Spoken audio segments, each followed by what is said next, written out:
So today's class we shall discuss regarding the five big trends of human capital management.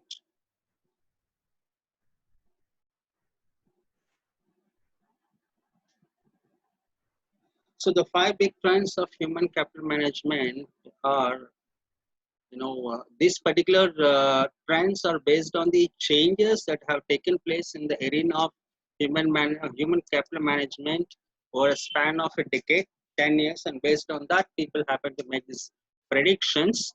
And before we start off with the five big trends in human capital management, I just want to again recap. I just want to again recap you regarding human capital management. When we look at this subject of capital management or the body of human capital management, it acts like a canopy of HRM. Like canopy in the sense, it acts like a sky. It acts like an umbrella, right? So it encompasses all the core HR functions, right? So it is not limited only to one particular function of HRM. It encompasses all the functions of HRM. So human capital management starts with recruitment and selection, and then training and development, performance appraisal, labor welfare, quality of life, employee work-life balance, right? Now, till the time he retires, he or she retires or he or she leaves to the organization, right? So from entry point, from recruitment and selection, from the entry point to the exit point, now in between, all the functions whichever we have in the HRM, they come under the purview of our human capital management. So human capital management is a big subject, right? The scope involves all the core functions of our human resource management, HRM, human resource management. In today's class, we are going to discuss the trends, the changes that are happening in the field of our human capital management. So one of the trend that is been happening in human capital management, when we look at the first trend, it says that an end to worries about job stealing. So AI is going to come in, right? So AI means artificial intelligence. Now, artificial intelligence has been in the public domain for a very long time, and towards the beginning of the 20th century, sorry, 21st century, now AI started making its presence in the human life, right? And one of the first organizations to use artificial intelligence happens to be Japan. Japan is the first country in the world to apply this particular artificial intelligence in various aspects of human life, right?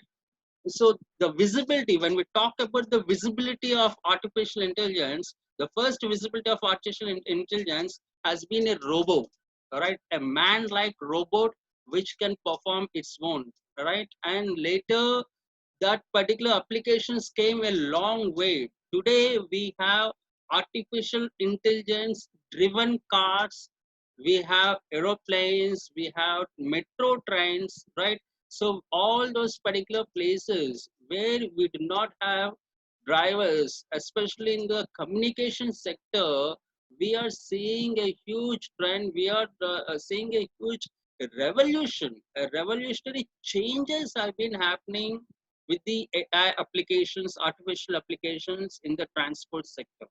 We are talking about cars or cabs in places like Los Angeles. We are talking about cabs which are not going to have any drivers. So just to book a cab on your uh, app in your mobile phone, it comes to your doorstep. It doesn't have a driver. You get in, and then you say that you wanted to go into so and so destination. Now this particular destination, based on the GPS location, it will take you to the appointed destination, right? And we are also talking about dual mode cars. Say after having driven on the highway for some time, you feel drowsy and you want to take a nap, or you want to take a break, you want to focus on the music in your car, you don't want to drive for half an hour or something like that, then you can switch on to the automatic mode. So when you go on to this particular completely automatic mode, the car is going to drive itself. Wherever there is a red signal, it's going to stop. Whenever it's changing lines, it is going to give this particular tail light indicator, yellow tail light indicator, it's going to give, right? And if the compliance board says you should not be crossing 120 miles per hour, it's going to stick on that to that particular rule and not to cross this 120 miles per hour.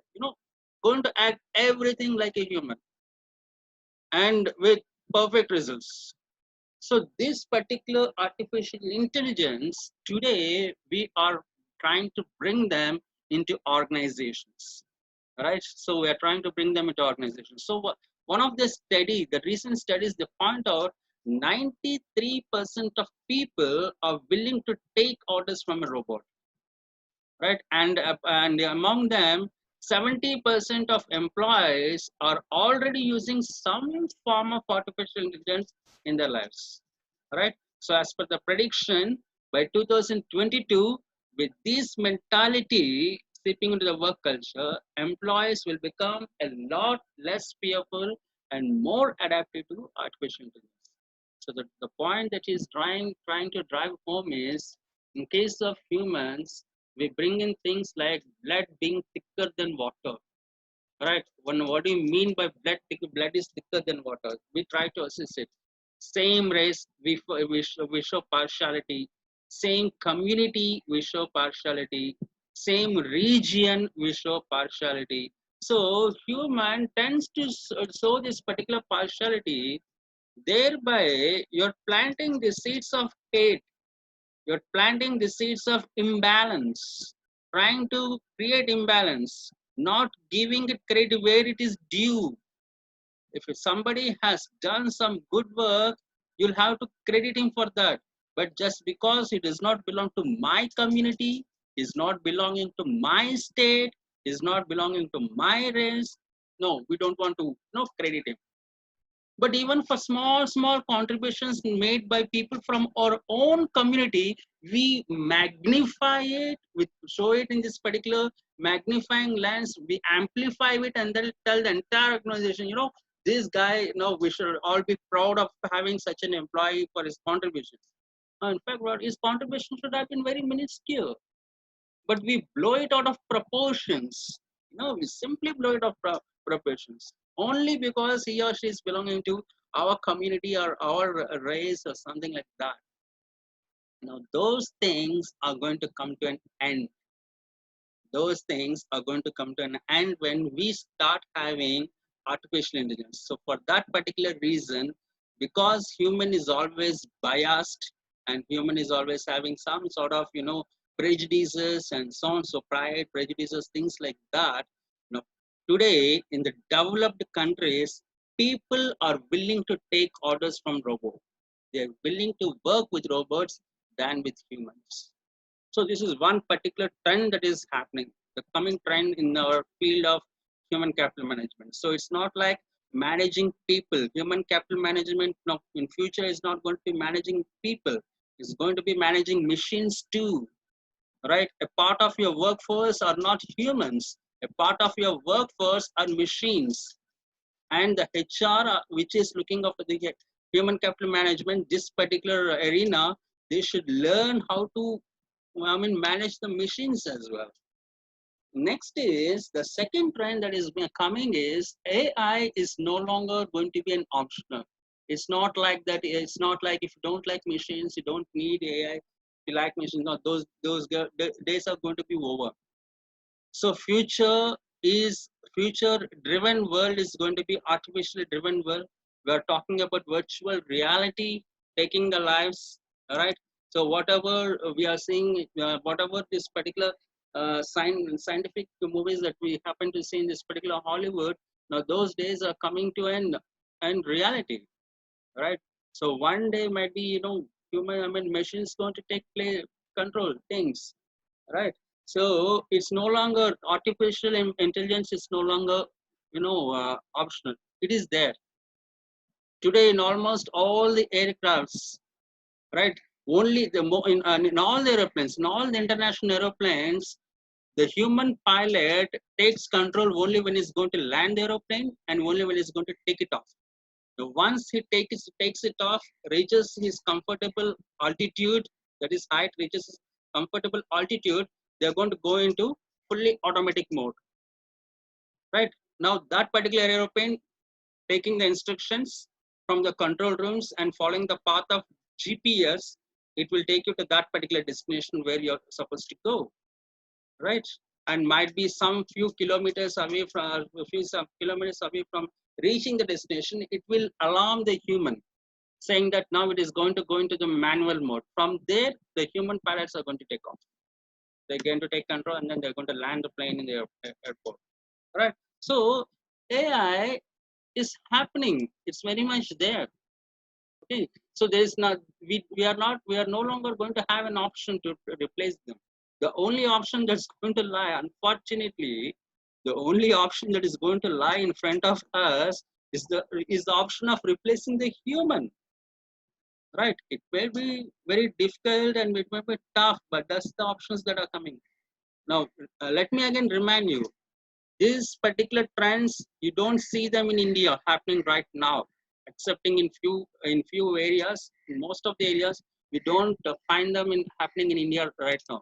But in the other part of the world, in the European continent, North American continent, these trends are already taking place. Now, based on those things, they are giving these predictions here. The third major development or major trend that is happening in the year 2020 in case of our HCM, human capital management, right?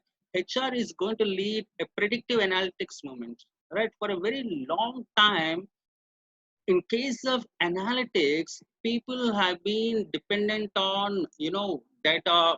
Uh, People have been dependent on IT. We use every organization will have an IT arm, right? Now those particular people who are into this particular DBMS or RDBMS and things like that, now they were looking after this particular data. So there are separate courses like data mining, right? And the separate courses like data warehousing, data mining, and all.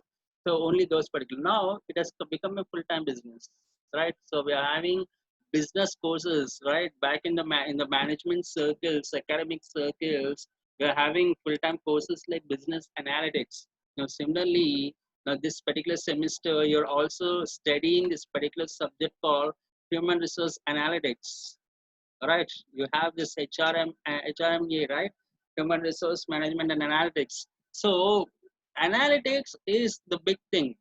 So tomorrow, in order to have this particular uh, artificial intelligence based thing, we need to have this particular human analytics. So this human analytics subject, which you are learning now in the third semester of MBA, is going to go a long way, right? Your performance appraisal, the traditional things like recruitment and all, after some time they may not have future applications, right? But human resource analytics will have a very bright future.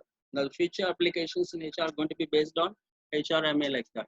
Okay, so data analysis is a big thing that's happening. A recent survey by Harvard Business Review, the world's prestigious business journal, HBR, Harvard Business Review, shows that 31% of human resource professionals are already using artificial intelligence backed data analysis. Now, what are the areas where they're using them? They're using them in areas like risk talent, source best fit candidates, resume analysis. There are certain areas, right? In the starting areas. Now, most of them, they happen to be in areas of recruitment and selections. That's where, and HRP, human resource planning. It is in these particular areas, the data analytics is already being done. Human resource data analytics, or maybe in the future, it's going to spread into the other core functions of HR too.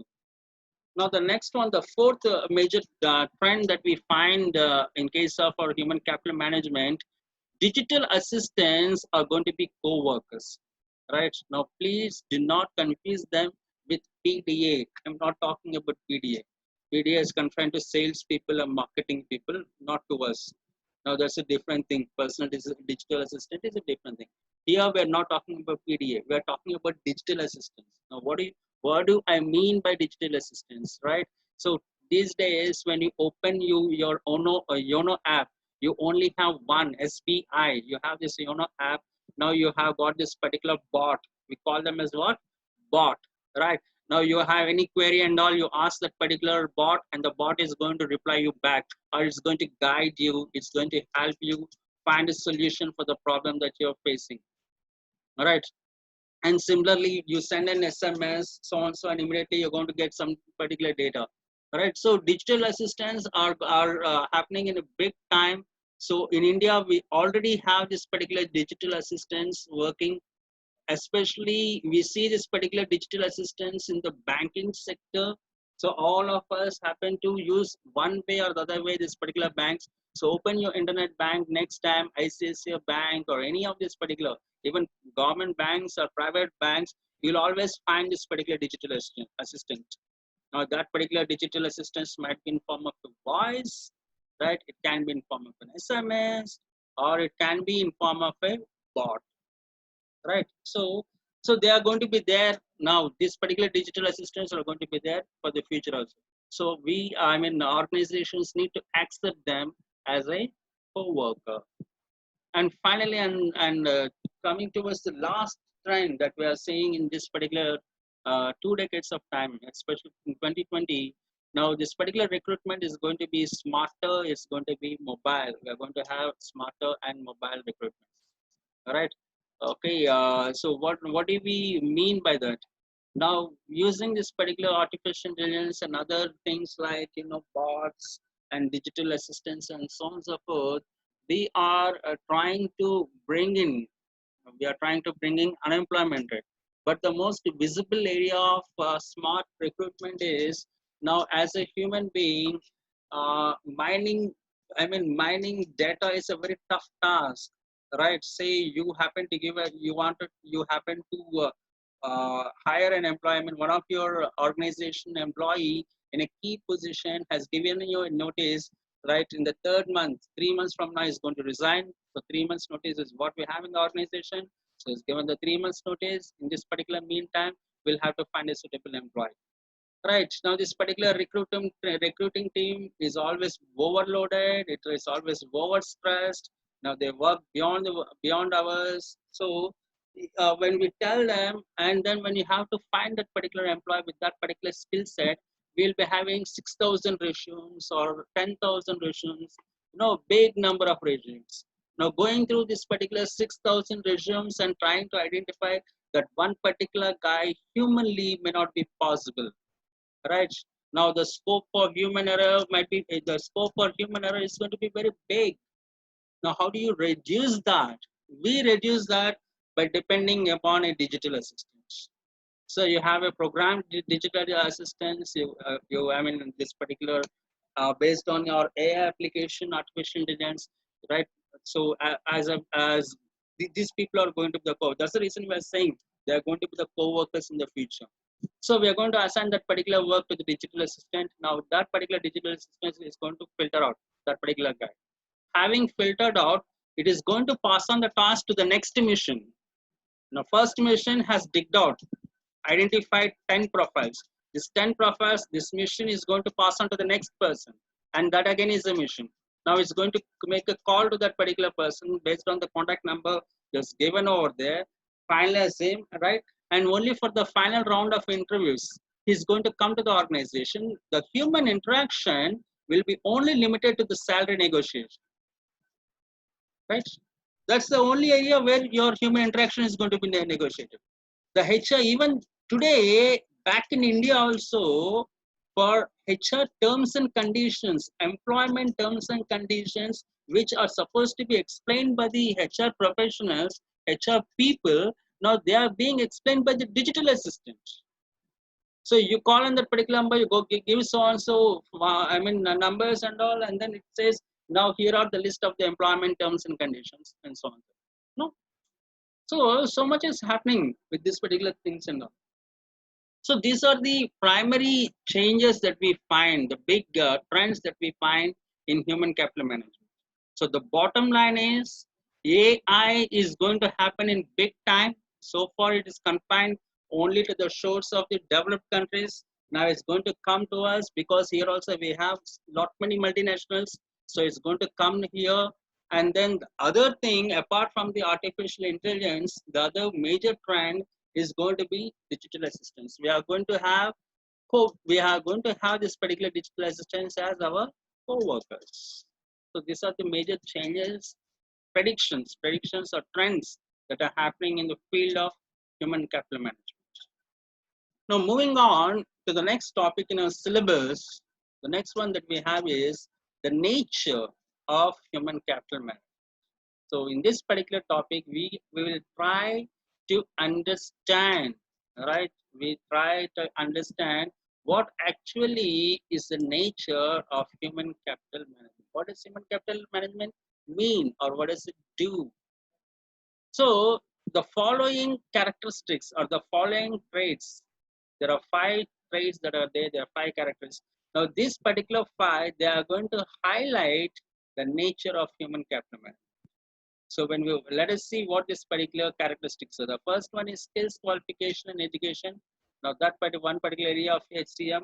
Next is work experience. The third one, social and communication skills. 4, habits and personality traits. And finally, individual fame and brand image. So skills, qualifications, and educations. Now this is one area of our the primary at the entry level, right? Human capital management, as I told you, remember, human capital management is entry to exit. So this particular skill, qualification, and education come at the entry point. Now, what is the entry point of our HCM? The entry point of human capital management. The entry point of HCM is recruitment and selection. Now that's the entry point. So there we are going to discuss regarding the skills, qualifications, and education, right? So what is it? What are we trying to? What are we trying to learn here? We see that the productivity of workers is closely tied to skills, and it's closely linked to the skills, education, and qualification, right? Okay.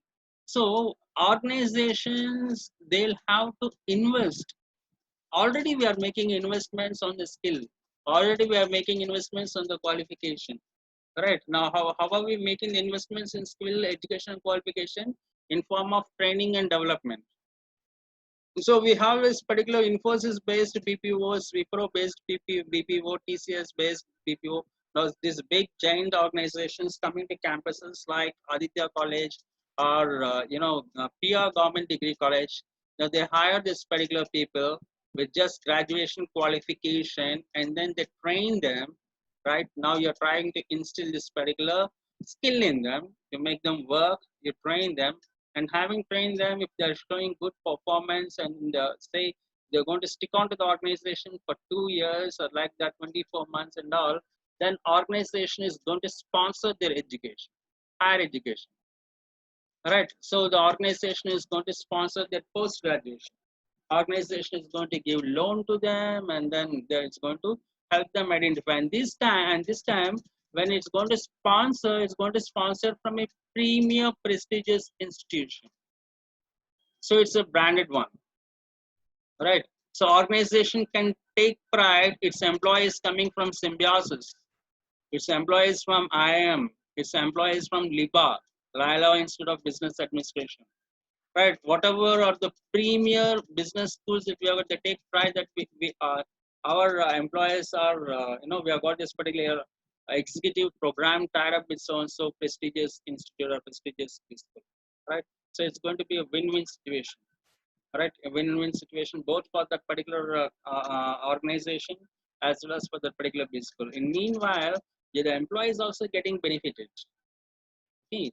In the corporate sector, in the corporate world, when we walk into the first 5 years, people are going to ask from where you have done your masters, from where you have done your bachelor's. The initial 5 years, the initial 2 years or 3 years. Once you gain good experience and then you become an expertise, you have got a reasonable experience with you. You have got a set of skill set with you. Now nobody is bothered from which particular college you're coming, where you have done your masters or graduation. Nobody is bothered. People are bothered only about your work. So what I'm trying to tell you is, in the beginning days, right, B schools and other things, they act like a visa. Because the HR, see, look at the recruitment policy. ITC recruitment policy, Unilever, Hindustan Unilever Limited, L&D, so certain set of organizations, the recruitment policy is they are going to hire only from the B school. They are not going to hire anything beyond B school. They are not going to hire. So, as a student coming from RIMS college, having graduated with subjects like human capital management, HRM, and all other things, right? Having graduated with MBA, initially you don't have a chance to get into this particular organization. Even though you apply for them, they are not going to qualify you because they run after this particular branch. So what you have a passport, and what is that you don't have? You don't have a visa. Okay, you have a passport, but you don't have a visa, right? But maybe after 4 years or 5 years, you have worked in one of these organizations. It might be a small time organization, but you have given a remarkable experience and you gained a skill. You gained one particular skill which has made you into a talented person or transformed you into an expert in that particular area. That time, the same organizations which have rejected you in the beginning of your career when you're trying to look for a launching pad, now this organization, they're going to give you a job offer. They're going to say, now you're welcome, right? So these particular changes are going to happen. So here, leaving this particular thing, now coming back, okay, so here, our human capital management organizations need to invest on the skill. When, for whose skill? People who are already working with us, people who are already employed with us. For on these particular employers, we need to invest money. But the unfortunate situation, the pathetic or sad situation is, having been trained, having received the training, they don't stick on with the organization, right? They move on to the other organization, right? Some Infosys is going to hire you, they're going to train you, you get training and everything in Infosys, and say after completing your training, 2 months into your training, or might be after 3 months or 4 months of your training, then you are going to move to the other organization, better organization for a better pay, all only for the reason of this particular better pay.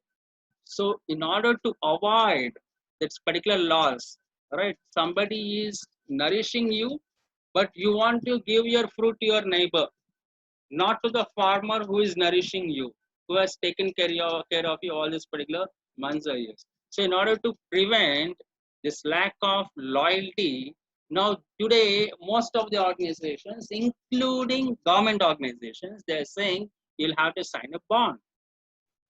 Previously, when people were joining in the banking sector, nobody used to ask for a bond.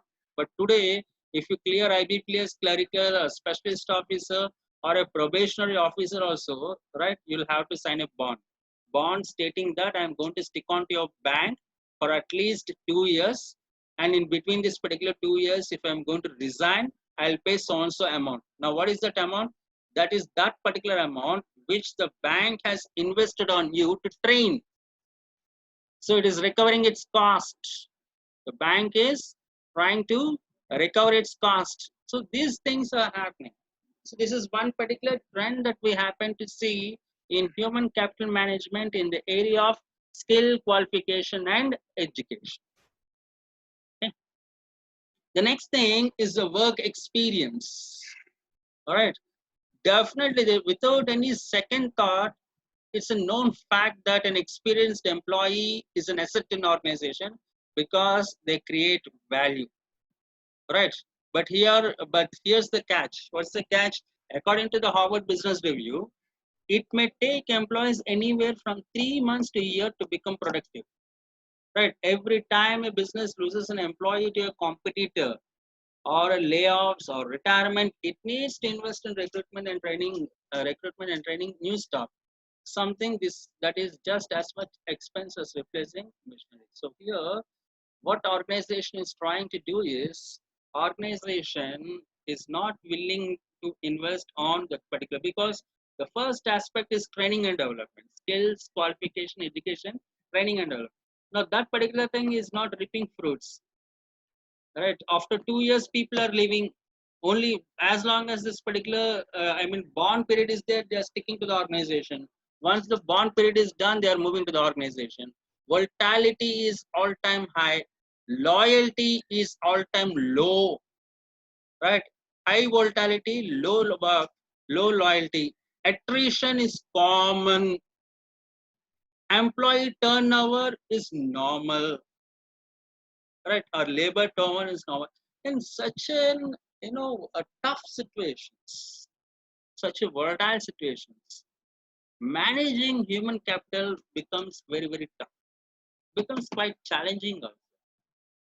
Previously, if an employee is walking into an organization, he walks out of the organization on two occasions.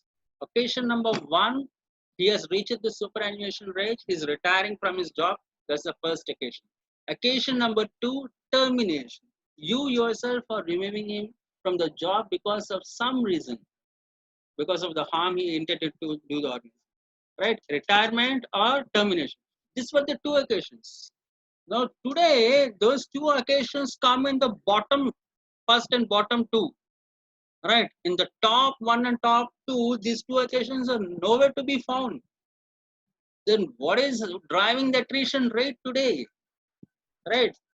The attrition that is driving out, many reasons are coming. Now somebody says I'm not having creativity in that particular workplace. Somebody says it is monotony. The job has become very monotonous. Right? Somebody says the work culture is not good. Somebody says the politics is bad. It's because of the organizational politics I'm leaving. So a number of reasons people are having to move from that particular company to another company. Right? So what is the average stable time? Average time is going to stick on with the one organization, a particular organization, 1.5 years.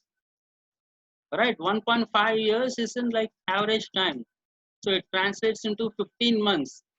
Previously, what was this particular time thing? 30 years or 40 years. On an average, you can say like 25 years. All the way from 25 years loyalty, now it has come down to 1.5 years. Bank of India, when it is hired 900, big number, 900 it has hired probation officers in 2012. Come 2016, the bank was having less than 50, 38 or 48 people, right? Close to 50, somewhere. Right? Now, what happened to the remaining people? Vacancies, all the 900 positions were not filled. Only around 600 or 700 positions were filled. Okay, among these 700 positions, what happened? Number of people started leaving.